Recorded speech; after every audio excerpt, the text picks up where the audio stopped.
Hello guys, and welcome back. Thank you for being patient. I know it did kind of take us a while to get this going and get the next episode coming up, but we're here and we got some exciting stuff for you guys. So today I'm here with one of my three of my closest friends, and we're going to answer a few questions. And this episode is about asking daring questions and men are afraid to ask women. So basically what I did was I went on social media and asked a bunch of my guy friends, what is it that you guys always wonder about women, and is it a question that you're afraid to ask? So they gave me the questions for me to ask my friends. So this is my girl Sarah. We've been friends for like 15 years. And then my girl Hayat right here, and Kennedy. So are you guys ready? Yes. Go. I'm really excited about this one. I'm really excited about this one. Okay, so first question is about to be really strong. So we're going to start it off really strong. So do women nowadays feel like they have to be more masculine? For example, how men deal with women is how women deal with men. Why is that?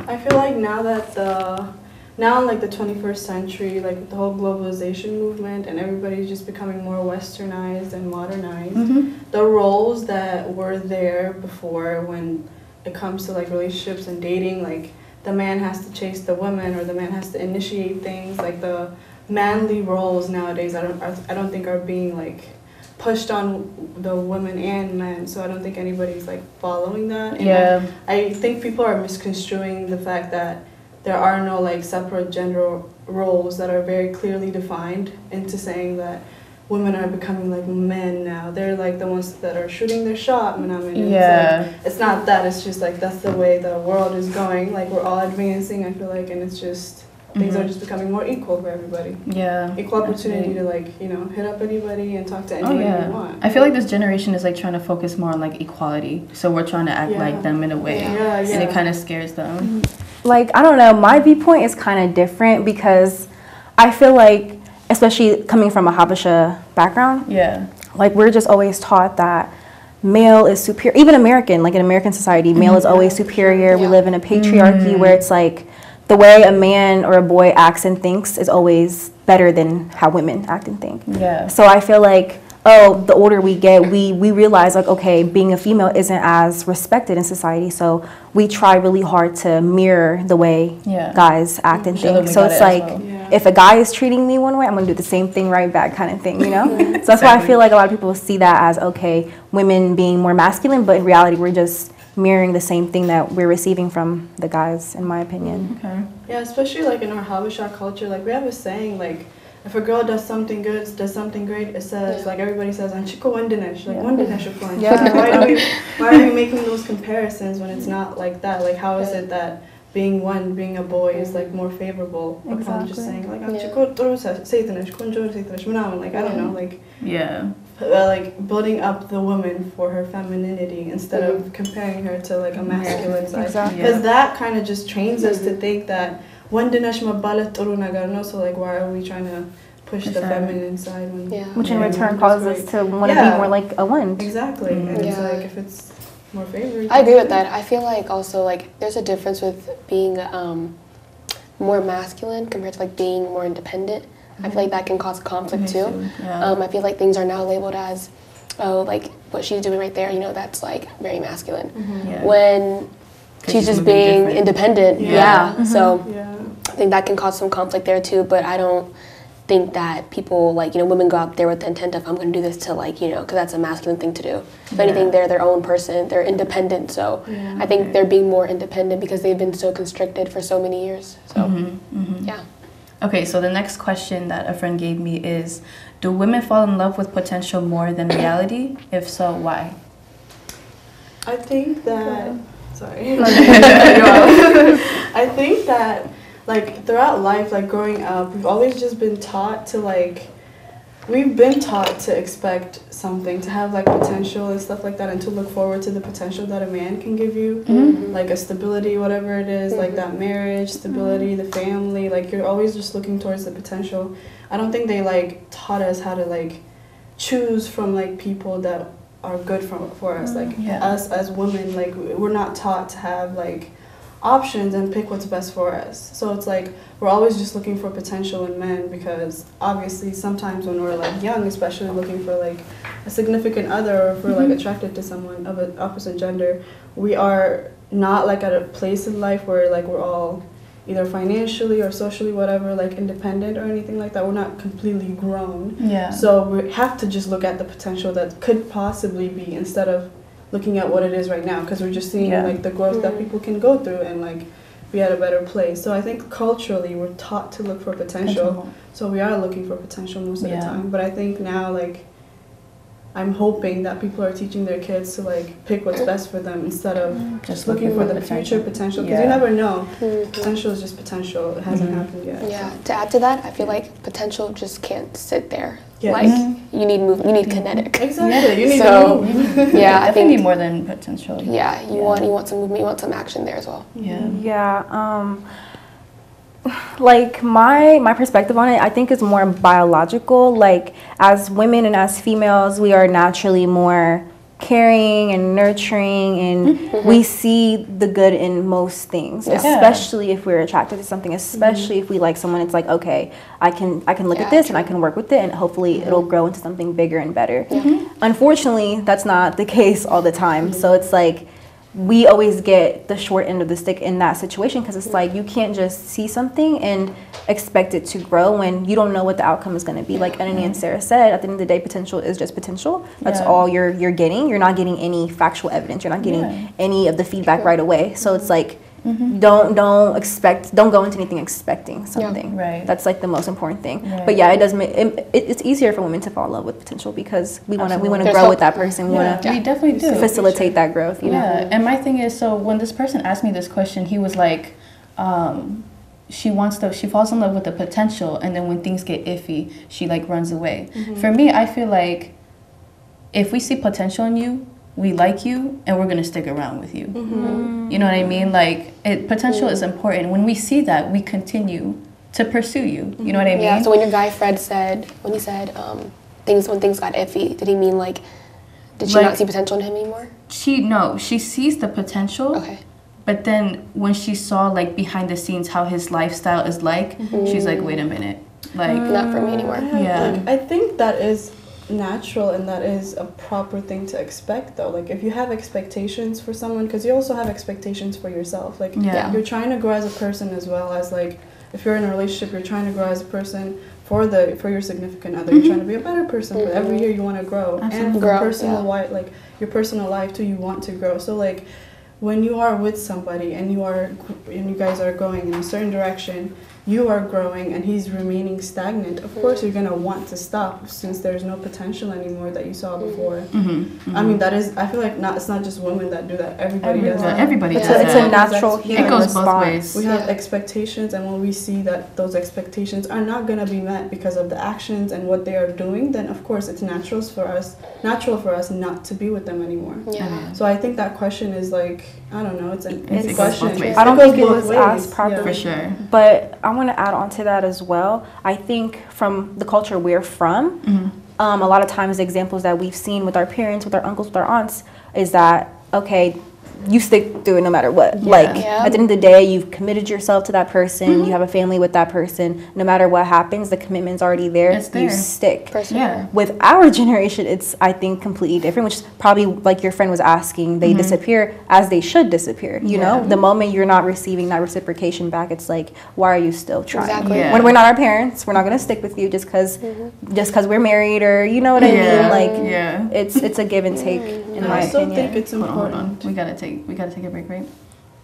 Okay.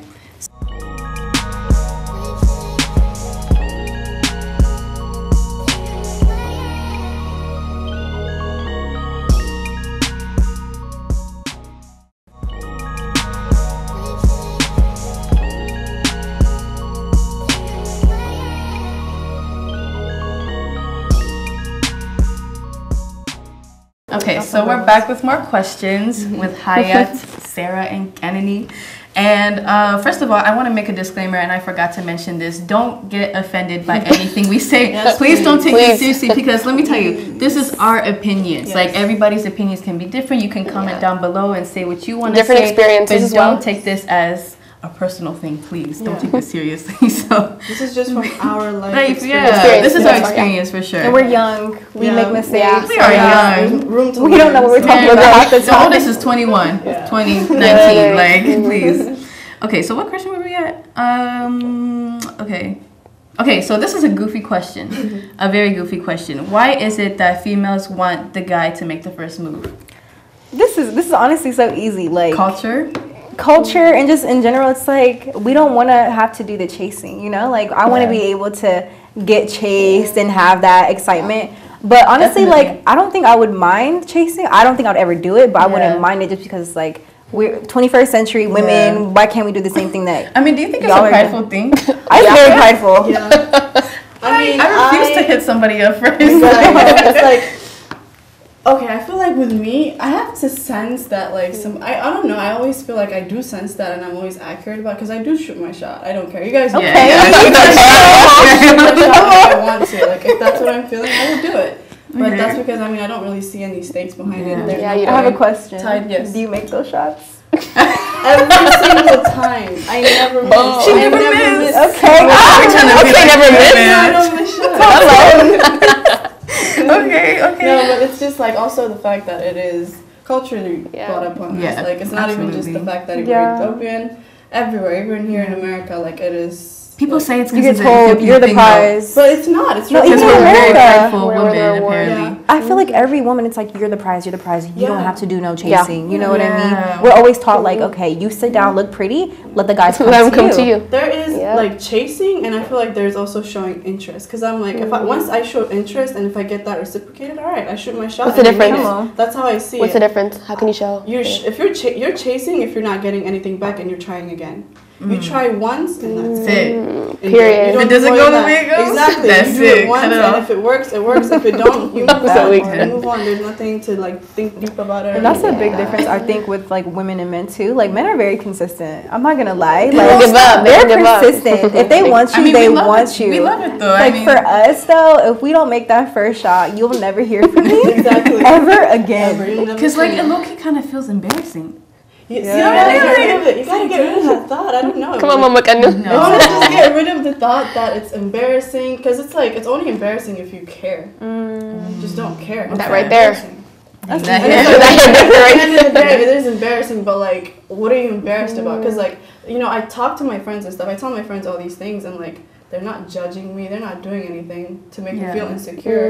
And if it's not my friends who I told, there's nobody else that knows about it. And if that person I shoot my shot with doesn't reciprocate, I mean, it doesn't matter. I don't care. And like the people you get to tell yourself you tried. Exactly. I tried. I mean, for me, it's simple. I just want to see if you about it. Yeah. Like, that's what it is. And then after that, though, I need to see reciprocation. Reciprocation. It's not gonna work. Okay. That's why we gotta be honest. Like, tell your emotions if you have it. Getting that mentality out of our head. That, okay, you know, just like really not caring. It is what it is. It is what it is. All right, next question. So why do you mentally prepare yourself to detach from a man that you clearly don't want anymore? For me, I feel like it's not that easy. Like, what if you make a mistake? Like, you have to question yourself. But they think it's like, just do it right then and there. You're wasting my time. I feel like we don't see their point of view. Like, they're like, you mean to tell me you were acting like you liked me, when meanwhile behind the scenes, you planned on breaking up with me? So why do we do that? I feel like it's not the case like that most of the time. And I think also, like, there's a reason why that girl is breaking up with you, right? And if you didn't notice that she's acting a little bit different, because, like, if she's not feeling you anymore, she's not going to be showing you the same type of attention that she used to. Yeah, you'll know. The same type of love. But, like, you weren't attentive enough to notice the little switches that she has, like the little changes that has been developing in whatever time that she's been thinking of breaking up with you. I mean, that says a lot about your relationship. And if it's not like that, and if it's like you really don't know where you went wrong in that, I mean, you're like, I don't know what to say. I'm sorry about that, but like that's not really the case most of the time. Yeah, there are changes you see, you just probably aren't noticing that she's acting different. Wait, what was the question again? Like, why do we... No, same. I kind of was like that. Why do we prepare ourselves, like, to detach from that person instead of just doing it right then and there? Is it because we like see some you said fault? before, it does take time. And that's not even just with relationships. That's with any connection you have in this world with anybody. You need time. Like that, we're very social beings. So it's like we depend a lot on who we interact with and who we spend our time with. That's a big part of us being human. But then particularly like with relationships, I feel like having a deep love for someone can't just be cut off in 2 seconds. It's so much easier said than done. Like I remember back in the past with my girlfriends, it'd be like, I can't do it. And I'd be like, no, just break up with him. Like he's literally showing you that he doesn't care, that he doesn't love you. Why are you still with him? It's not that simple. It's not that simple. You'll never understand until you're in that situation. Because as women, we take our emotions way too seriously. We are emotional. At the same time, we think, what if we don't find somebody like that person? You know what I mean? But see, that thinking is also like, men have emotions too. They just don't. They don't express it in the same way that we do. That's the thing. I bet you he's feeling the same exact way that we are. The moment we break up with them, they're just sitting there. Okay, go taking ahead. it in, you know, right there. And which is even more toxic because they're not having. They're just internalizing They're not it. venting it out. So it's like it's honestly the same thing, just expressed differently. In my opinion. What do you think, Sarah? Literally, they took it out. I agree. It takes time. It definitely does take time. So I don't know, because at the same time, I get why they would ask that question, like. Because it's like, break up with me now, don't waste my time. I could have found somebody else. But wasting time and energy. It's not that easy. It's really not that easy. So and if anything, they should be happy that we take it in our time. Like, because what if you're like... And it wouldn't even take that long. Like, the moment you're not feeling someone... you notice. Max, 4 or 5 months? That's still pretty long in my opinion. It doesn't be that long. 4 to 5 months? I'm saying that's max. That's max too. Okay, max. Okay. 4 or 5 weeks. Okay, how about that? Weeks the moment you're not feeling someone, within 4 or 5 weeks you're out of there. Yeah, 1 month. I know, I'll be gone. I'm gone the next day. Next day. Y'all funny. All right, y'all. Next question. We need to hurry up. Okay, so next question. So behind the scenes, this is like there's a background story, right? Okay. But the question is, how do you tell when a girl genuinely has feelings for you versus just wanting you on the side for like comfort and attention and stuff? And the reason why this person asked me this question is like with his girlfriend, he can't really tell the difference because he's getting mixed feelings, but he likes her a lot to the point where he doesn't really want to confront her about it and stuff. So he just wants to know, how can you tell if she like really likes me or if she's just there for attention? For the fun. For the fun. I mean, you have to see what she's saying. Like the you actions have to peep it. Yeah, you have to peep everything. Like, what are the actions that are being done? What are the things that are being said? Like, are they things that are gonna move your relationship from one stage to the next, or is it just gonna remain stagnant? Is there a timeline to these things? And if you're looking for a relationship and she's not, I think you just have to take yourself out of that equation. Be honest about it, like from up to front. Like they don't know how to confront. Though. Exactly. Like, you yourself have to be confrontive and say like, hey, like where is this going? I want it to go this way, and I think you're seeing it to go that way. Yeah. And if it's like if we're going a different path, there's no point of us actually being together right now, so we have to break it off. Like, I always say it comes down to communication. Yes, like that's a skill that has to be mastered. Yes. They have to normalize it. It makes or breaks a relationship, even marriages, honestly. And you also know you have to know what you want too. Like sometimes people get into relationships thinking they want a relationship, but that's not. But it's a process. It's a very much. It's a process. You gotta grow. You gotta grow together. Everyone's capable of growth. Yes. Yeah. So, and I feel like with women too. Like I feel like that question is asking for like, oh, what are the signs women are interested in you, and it's very different for every girl. Yeah. It's very case by case. You can't really generalize like that, but you have to know how to read people. I keep saying that with every question. Yeah. Like, you have to know how to be social and like read people and stuff like that, or else you're not really gonna go anywhere in life. You have to know how to be with people. Yeah. And, like, what do you think, Haya? I was just gonna say, like what you guys said about communication is obviously very important. Yeah, and I just feel like the older we get and the more mature we get, that's when being direct is everything. Like if you're not able to confront, then you're honestly not ready to start anything with that person. If you're not even able to ask that person if they like you, how are you going to even be in a relationship? But even older people, you know what I mean? That have been in marriages for a long time can't master this. I'm saying like you have to be mature enough to be like, okay, what's up? What is this? What's going on? Yeah. And then also with the whole reading people and like trying to see if she likes him or not. like Annie said, everyone's different. One thing that I do may be different from what Sarah does. So like those are two different things. You can't say, okay, because she's doing this, she must like me. It's not the case for everyone. It's different for everyone. So at the end of the day, being direct is always the easiest thing to do, in my opinion. Just ask. Moral of the story: communicate, ask, communicate. And women love that, honestly. They love it. We we appreciate directness that so much. We're like, it just eases everything. Questions. Like, don't waste my time. I won't. We ain't used to that. Yeah. So moral of the story: communicate, ask, and honestly, you might be saving yourself a lot of time. Keep it 100. All right, y'all. We're gonna take a break. We have a few more questions, and we'll be out.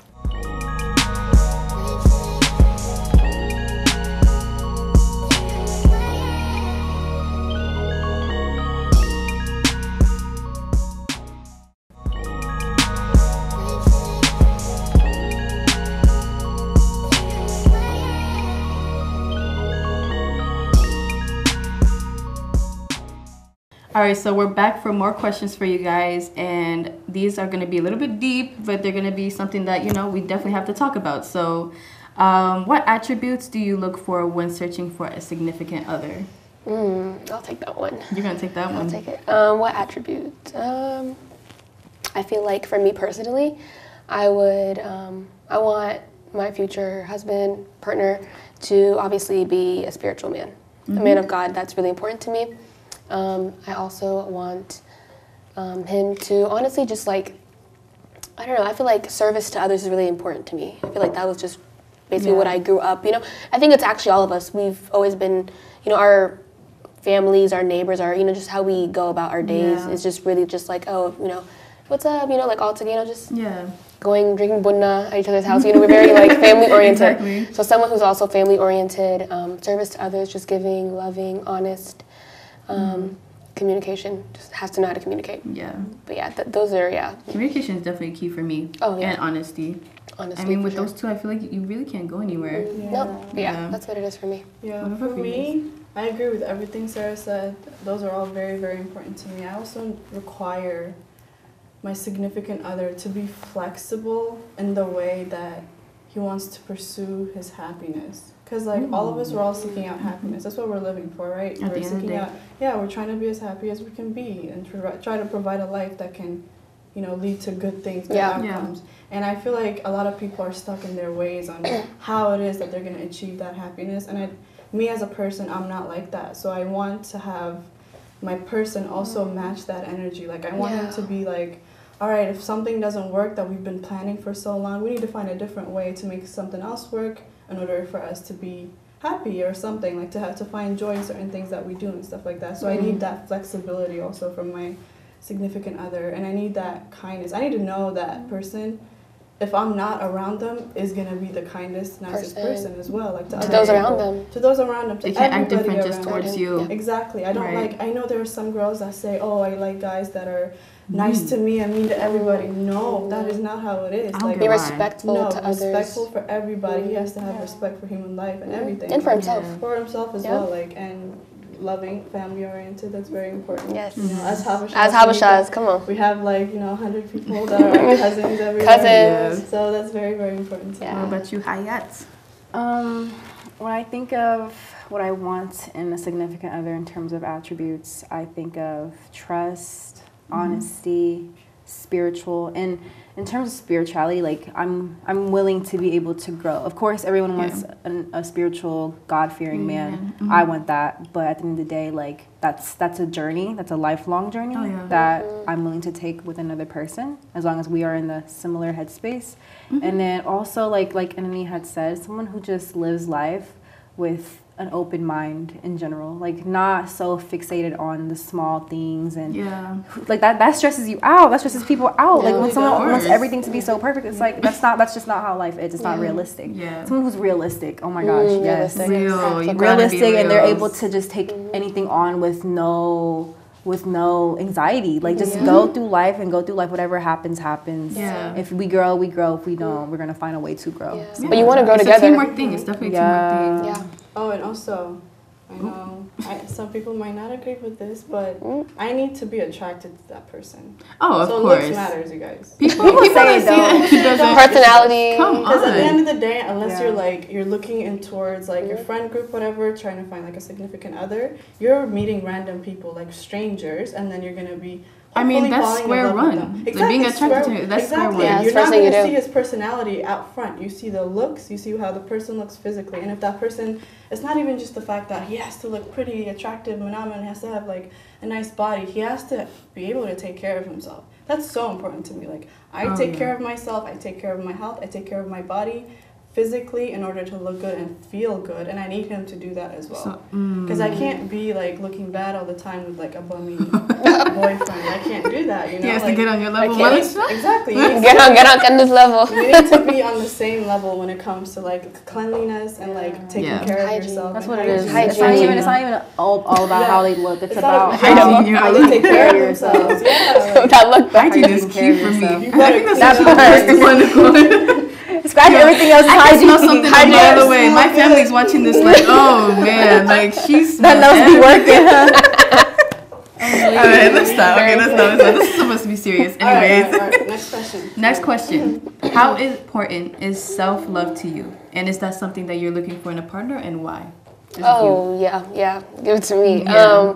I feel like it's vital. It is very important to love yourself. You have to love yourself in order to love others, period. That's just how it is. Yes. You have to love yourself. Straight up. Yeah, self-love, honestly, like, it's so much more than just saying, okay, yeah, I love myself, I can go find love now. No, cool. It's a journey, and it doesn't end until you die, for real. Like, even if you're with somebody, you're still in the process of getting to know yourself, how you interact with other people. Like, it's such a long, personal, genuine thing that everyone has to go through. It's an identity thing too. It's identity. Like, of course you need self-love to love someone else. Yeah. That's not even a question. How are you going to accept something that you can accept for yourself? Exactly. You know what I mean? You can't even receive the love if you can't love yourself. Like, you can give it off all you want, but that's draining.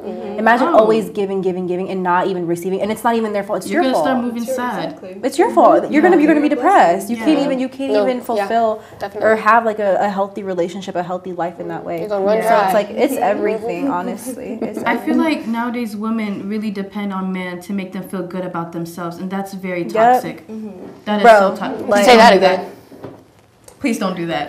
Don't rely on a man to make you feel good about yourself. He's talking to the camera.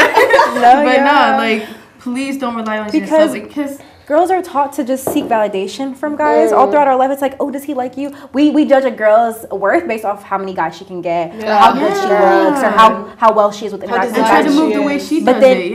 why aren't we taught to be independent? Come on. No, like, I get so passionate about this. Why aren't we taught to be judged for what we do for a living, how we act with our family, how we are as sisters, how we are as daughters? It's about, oh, who's that next to you? What man do you have on your hand? That's what it's about. Which is stupid. Why is he our alleviating status when we can be that for ourselves? You know what they say, behind every man there's a... No, but behind him, why are we behind him? Oh, that's a problem. Next question. Why are we behind him? We are beside him. It's an independent discussion. Okay, guys. All right, so this is the very last question, and I saved the best for last. This is how I do it. Drum roll. Come on. Okay. When you are forgiving someone, what is and what is not forgivable? Can I be Talk honest? to me. I'm going to give it to y'all straight. Talk to me. Regardless of what homeboy did, I think that anything and everything is forgivable. That's where I'm going to have to cut you off. That's What? where I'm going to have to cut you off. I did not see that coming. No, forgive, but don't forget. What? How are you gonna? You can't live life like that. You have to forgive yourself, guys. Sarah. Honestly, It's not about that. We didn't do it. So It's not your saying- fault. okay, I understand that, wait. but I'm saying So he can get away with cheating, I didn't say that. but I you didn't just say- said I didn't say he can get away. All right, let's give her time. Yeah, to go work ahead. it You know out. what? Yeah. Let's go. Explain yourself. Yes, please. Ooh, I take that back. No, take it back. No, honestly, you guys know how I am. Like when it comes to, I'll give it to y'all, cheating, Yeah. domestic violence, verbal abuse, physical, emotional, all of that. I'm not for it at all. They gotta go. I'm not gonna sit around another minute. That's not even an acceptable thing to even bring up on the table, right? Oh no, period. But I'm saying there's obviously factors that play into part, but that doesn't take away from me not, like if a kid's involved, obviously, for the sake of your kid, you want to stick around. Yes. I don't know. Yes. That's just some people, most. But that's not me. Regardless, I take care of myself. I love myself enough to look out for myself and my family and, you know, just everything else. So in terms of what's forgivable and what's not, honestly, guys, anything is forgivable, but it's personal to everyone. Like, what do you forgive and what don't you forgive?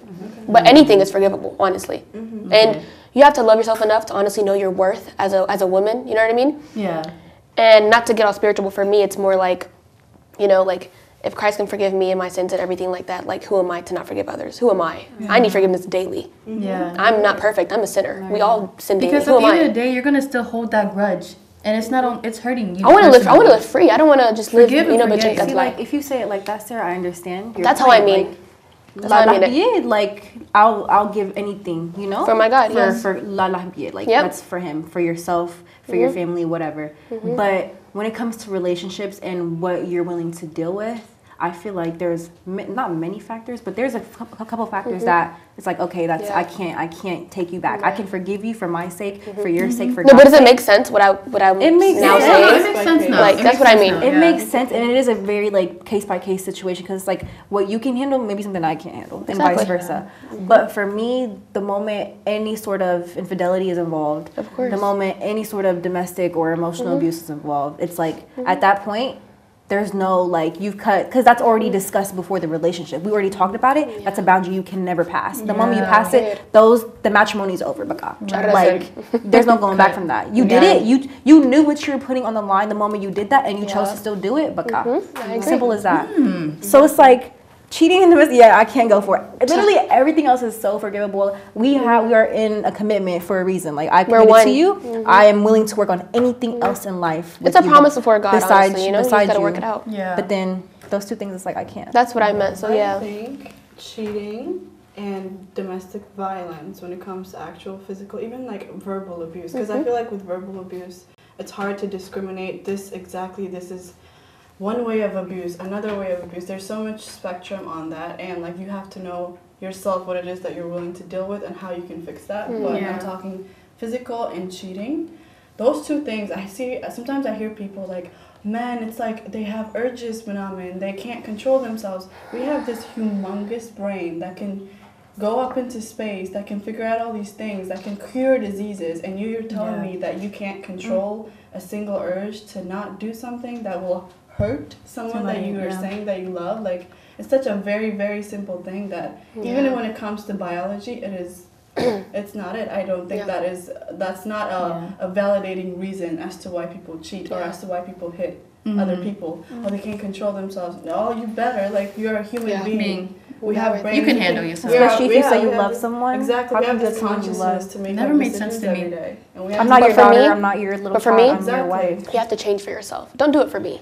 Change for yourself. If you're going to sit here and say, you're I'm a going good to... person, Sarah. No, I'm saying change for yourself. Don't Yeah, like, you're a you know, good oh, person. look, he cheated on me, and then like, oh, I'm sorry. No, change for yourself. Do it for yourself, because what you did is not. It's Wait, I not have right. a question though. Yeah. So are you willing to take someone back who No. cheats? So you're just the forgiving type, but you wouldn't never take gonna back. Forgive, but I'm not Got going to you. forget. Change for Okay. yourself and move on. Next. Okay. Even Next. okay. Can I Next. ask like this question? Like, what if kids are involved? I mean, and- it's different for everyone. Like, if you want to, that's something you have to work out for yourself and your spouse and families involved, you know? Oh yeah. But we're all That work makes in it harder. progress. I believe we're all work in progress. There's are. room for growth in every aspect. Nobody's but perfect. For me, even I'm if not gonna kids are forget. involved, I don't want them growing up to think that's ever okay. So I Exactly. will cut it off that moment, and I will let them know exactly what their father did to break up this family. Yeah. And because like that's how you show people, all right, this is what it to is break the to cycle, family. exactly. Yeah, you have to break the cycle at the moment it happens. I hate it when people like keep it from their kids. I understand it's gonna hurt them, but their families are. You want to know why? I feel like, not to make it all deep, but it is normalized in our It is culture. very normalized. Habesha women everywhere, are not leave their husbands for their kids. For Yeah. the sake of But if their we talk in kids. Habesha culture, it's normalized. But it's with Habesha culture though, the women are pushed towards that position, especially in Ethiopia. You know, especially in the Qatar areas, you guys think about it. Like, they don't have the freedom to just up and leave, especially if they have kids. First of all, there's a whole stigma. The whole community will be talking about them. Yeah. Even if he is abusive towards her, the community will be talking about her, not him. Yeah. It's to that extent. Sadly, yeah. So of course they're gonna be scared, too scared to leave, and that makes sense. It's been a generational thing too. They can't even survive because they're financially dependent on their man. Yeah. So Yeah. even Sometimes if you it wanted to, depends you on the really situation, you wouldn't for live sure. if you left him. So Where it's you like you have Where you nowhere to gonna go, go? nowhere to Sit stay. down. Everybody's just talking. They do it for their children. Exactly. They do it for their children. What Oh my gosh, y'all, that was deep. That was, That was so deep, but it was good. Like, we definitely have to call it out. Yeah. But this is the end, unfortunately. I feel like there's so much more that we should have talked about, but I hope we talked about, like, the main things that, you know, people need to hear. Yeah. So that was it, you guys. Thank you, my girls, for coming and joining me. I've always Gotcha, wanted girl. to do this. Gotcha, sis. I hope you guys learned a lot out of this, and I hope to see you guys really soon.